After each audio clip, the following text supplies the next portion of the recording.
Bismillahirrahmanirrahim. Assalamualaikum warahmatullahi wabarakatuh. Waalaikumsalam.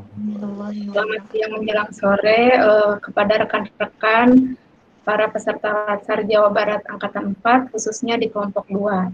Nah, di kesempatan siang hari menuju sore ini, izinkan saya, Hernisa Agustiani Nugraha, menjadi moderator untuk diskusi kita kali ini.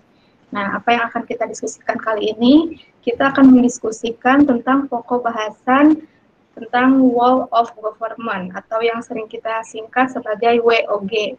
Nah, pada kesempatan kali ini kita sebelumnya sudah membahas atau men-share tentang video yang mencerminkan prinsip-prinsip WOG. Video tersebut berjudul Peresmian Sistem Pengarsipan Digital Pemerintah dari channel JPM TV. Nah, bagi rekan-rekan semuanya sudah ditonton videonya ya? Ya, sudah Bu. Nah, kita kenalan dulu kepada semua anggota kelompoknya. Yang pertama ada Bu Mailatul Aspia, lalu ada Pak Henry Lukmanul Hakim, ada juga Pak Hedi Ramdana Ali, dan yang terakhir ada Bu Dini Novianti. Ya, selamat siang, selamat berdiskusi. Nah, untuk mempersingkat waktu agar lebih efektif, mari kita mulai diskusi ini. Nah, tentang video yang kita bahas atau yang kita tonton sebelumnya, saya ingin bertanya kepada Bu Dini Novianti. Pertanyaannya, kira-kira persyaratan apa saja tentang best practice, prinsip, dan nilai-nilai WOG yang terdapat dalam video tersebut? Silahkan Bu Dini. Baik, terima kasih kesempatannya Bu Hernisa. Bismillahirrahmanirrahim. Dalam memanfaatkan pendekatan WOG pada video berita launching pemerintahan berbasis digital, terdapat beberapa prasyarat agar pendekatan ini dapat diterapkan. Adapun prasyarat yang sudah dipenuhi dalam video tersebut, menurut analisis saya, yang pertama, di bidang budaya dan filosofi, itu menggabungkan serta mengadaptasi nilai-nilai WOG ke dalam budaya yang dianut sebelumnya merupakan keharusan agar tidak terjadi culture shock, di mana dalam dinamika organisasi tersebut agar tidak ada permasalahan yang signifikan tentunya. Kemudian, koordinasi antara beberapa pihak terjalin dengan baik agar sistem pelaporan serta pengadministrasian berjalan dengan baik juga. Yang kedua, cara kerja yang baru diterapkan oleh pemerintah dalam sistem ini. Seiring perkembangannya zaman digitalisasi ini, kita dituntut harus selalu melek akan kemajuan teknologi. Dengan menerapkan pelaporan berbasis aplikasi, pekerjaan menjadi cepat, tepat, fleksibel, serta meminimalisir terjadinya korupsi pada sektor-sektor tertentu. Adapun SDM pada bidang tersebut dituntut untuk lebih kooperatif dan fast respon terhadap berbagai pengaduan-pengaduan masyarakat. Kemudian prasyarat yang ketiga yang terpenuhi yaitu penggunaan sistem pelaporan online dapat diakuntabilisasikan atau dipertanggungjawabkan sesuai dengan data yang telah masuk ke dalam aplikasi tersebut. Dan yang terakhir, yang keempat, persyaratannya itu yaitu collegiate approach, yaitu melalui pendekatan kolegial di mana masing-masing sektor mempunyai kesetaraan dalam pengambilan keputusan atau kebijakan.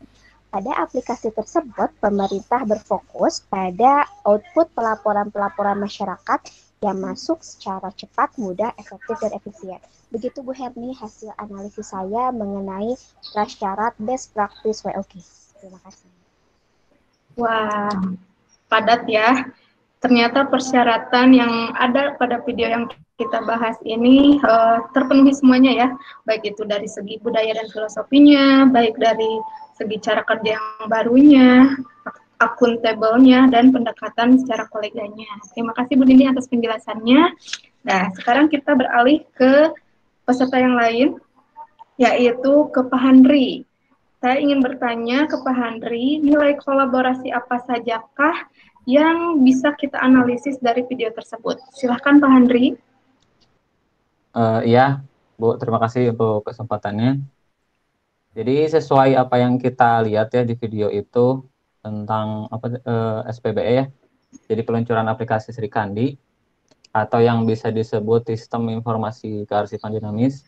Jadi sebenarnya itu adalah aplikasi yang merupakan hasil kolaborasi dari Kemenpan RB, kemudian Kementerian Komunikasi dan Informasi, kemudian Badan Cyber juga, dan Arsip Nasional Republik Indonesia. Nah, nama Sri Kandi itu sendiri terinspirasi dari apa ya? Kearsipan itu harus dikelola dengan teliti dan secara kelembutan gitu dalam penyelenggaraannya. Nah, adapun fitur utama dari aplikasi itu sendiri yakni adalah membuat suatu naskah, kemudian penerimaan sampai dengan pemeliharaan naskah dinas yang dapat dilakukan oleh antar instansi seperti itu. Nah, penggunaannya sendiri itu dapat dilakukan oleh atau istilahnya disebut dengan government to government. Jadi dapat dimanfaatkan lintas instansi dari pusat hingga ke daerah seperti itu. Nah, sebenarnya kementerian, lembaga dan pemerintah juga sudah melakukan SPBE tapi secara apa ya mandiri gitu. Jadi lebih ke sendiri-sendiri. Nah, diharapkan dengan aplikasi ini bisa secara atau kearsipan ini pengelolaannya lebih terpadu gitu hingga memudahkan kita dalam pengelolaannya. Nah, aplikasi ini merupakan salah satu peningkatan juga ya dalam bidang kearsipan karena dapat melindungi data dengan standar keamanan pengelolaan data dan proses bisnisnya pun sudah teratur gitu atau terstandar. Nah, jadi pengelolaan ini yang berupa aplikasi Sri Kandi ini merupakan wujud dari all of government dan merupakan best practice yang dapat kita terapkan karena tujuan dan konsepnya itu merupakan atau menawarkan peningkatan positif dalam pengelolaan kearsipan. Begitu. Terima kasih. Ya, terima kasih Pak Andri atas penjelasannya. Ternyata memang kalau kita lihat masalah ya untuk pengarsipan biasanya kita kadang tidak rapi dalam pengarsipan, tapi sekarang sudah ada terobosan baru dengan menerapkan prinsip WOG. Kita punya aplikasi yang namanya Sri Kandi. Jadi data-data dan arsip yang lainnya itu akan aman. Terima kasih kepada Pak Andri yang sudah memberikan penjelasannya. Saya akan lanjutkan kepada Pak Hedi. Bapak Hedi sudah ada? Halo Pak Hedi? Ada Bu. Oh ada ya. Oke, Pak Hedi, saya ingin bertanya kepada Pak Hedi tentang cross-cutting isu yang dapat kita analisis dari video tersebut. Kira-kira seperti apa? Silakan Pak Hedi. Ya, terima kasih Bu Hernisa untuk kesempatannya. Kalau menurut saya dari video pelayanan publik secara online tersebut ya, di sini saya mengambil cross-cutting isu. Ya, atau yang di dalam konsep LG ini ada 3 biasanya cross-cutting isu itu ya. Yang pertama gender, yang kedua anti korupsi, yang ketiga lingkungan hidup. Untuk gender di sini saya bisa sedikit memahami dari video tersebut bahwa gender di sini tidak lagi akan memilah-memilih siapa wanita, siapa pria, siapapun bisa mengakses dimanapun mereka berada. Tidak lagi melihat, tidak lagi istilahnya yang utama harus seorang pria atau wanita itu bebas sebenarnya bisa diakses oleh siapa saja sehingga lebih memudahkan kita dalam mengakses informasi tersebut. Apalagi ini yang berhubungan dengan pemerintahan ya. Kemudian yang kedua anti korupsi. Nah di sini sudah jelas melalui video tersebut bahwa dengan melalui online tersebut kita meminimalisir praktek suap penyuap atau gratifikasi dikarenakan semuanya sudah online dan bisa dicek oleh siapapun terutama oleh pihak-pihak tertentu seperti BPK dan lain-lainnya. Jadi ini lebih terarah, lebih detail, lebih simpel, lebih mudah, namun keuangan atau korupsi tersebut lebih terjaga dengan baik dan benar. Kemudian lingkungan hidup. Di sini dengan lingkungan hidup ini lebih meminimalisir untuk pencemaran polusi, pencemaran udara, dan lain-lainnya lah.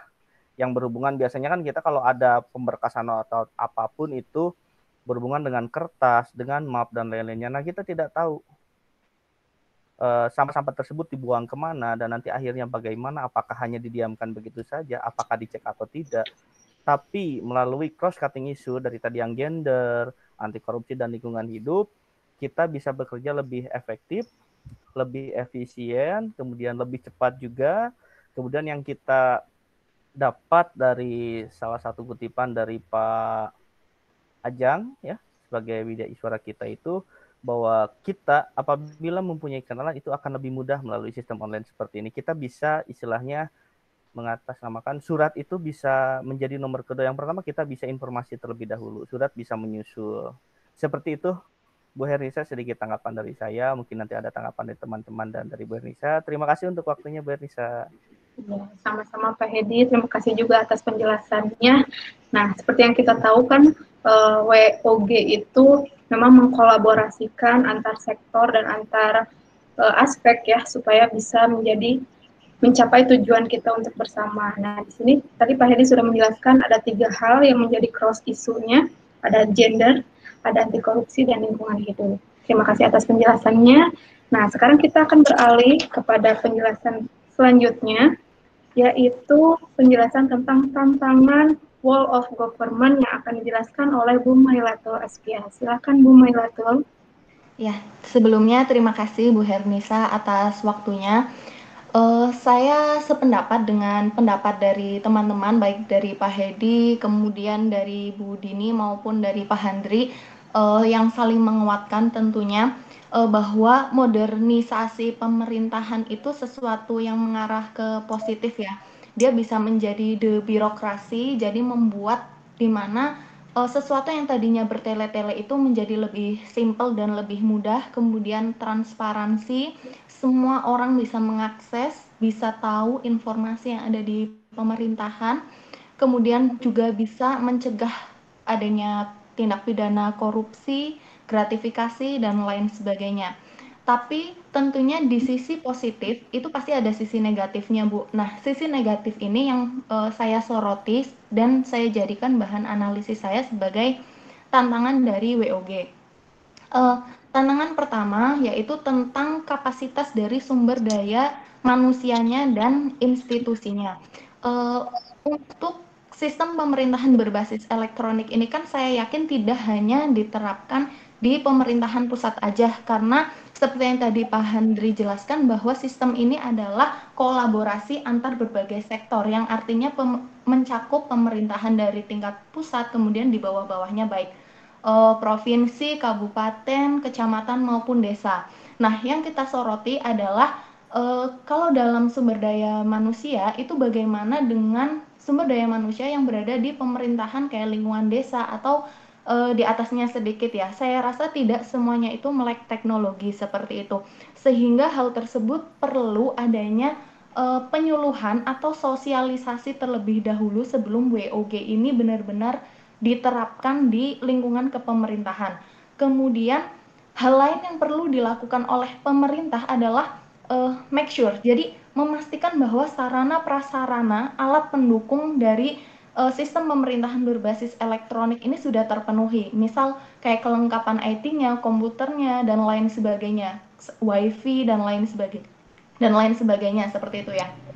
Kemudian dari sumber daya manusia, ini kan dia basisnya itu kan elektrik ya Bu ya, kayak gitu. Saya rasa elektronik ini, pemerintahan yang elektronik ini artinya dia akan menampung big data se-Indonesia katakanlah, dan itu akan menjadi sesuatu yang besar, dan saya pikir manusia-manusia yang ada di sini itu harus bisa mencegah para hacker-hacker hitam ini untuk membobol informasi dari pemerintah. Saya pikir itu juga poin penting ya. Kemudian dari sisi nilai dan budaya. Nah, kita tahu dan pada faktanya banyak sekali di lingkungan pemerintahan kita ini ada kesenjangan umur, di mana orang-orang yang sudah relatif lebih tua, mohon maaf, itu biasanya relatif kurang melek teknologi ya, karena secara generasi kan baby boomers ya istilahnya, itu kan beda dengan zaman milenial seperti itu, sehingga banyak terjadi kasus tugas-tugas yang terkait dengan sistem pemerintahan berbasis elektronik ini akhirnya ditimpakan kepada pekerja atau pegawai yang relatif lebih muda, sehingga beban pegawai ini tumpang tindih atau berlebihan seperti itu. Kemudian dari segi kepemimpinan, nah dengan adanya hal-hal seperti itu, otomatis kita membutuhkan adanya pemimpin yang bijaksana, kemudian ya tentunya memahami latar dan kondisi anak buahnya yang beragam dan mampu mengayomi mereka yang ibaratnya masih sama-sama belajar untuk beradaptasi di sistem pemerintahan berbasis elektronik ini. Dan yang terpenting adalah menyediakan solusinya, bagaimana supaya semua pihak ASN atau pegawai ini bisa turut serta untuk menyukseskan adanya sistem pemerintahan berbasis elektronik. Kira-kira seperti itu Bu Dini. Terima kasih. Oke, terima kasih Bu Mailatul. Nah, ternyata teman-teman, walaupun WOG itu pada prinsipnya memudahkan mencapai tujuan yang bagus, tapi pada dasarnya dan pada kenyataannya ternyata WOG itu punya banyak tantangan. Apalagi WOG itu kan lebih cenderung untuk mengakses informasi dan teknologi.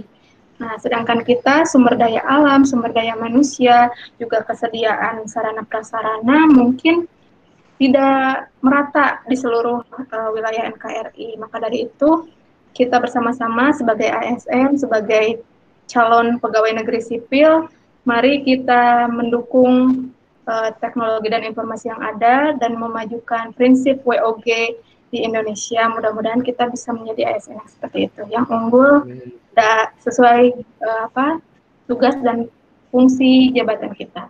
Oke, terima kasih untuk diskusinya. Mudah-mudahan bermanfaat bagi kita semua. Kita jumpa lagi di diskusi yang akan datang. Terima kasih. Assalamualaikum warahmatullahi wabarakatuh.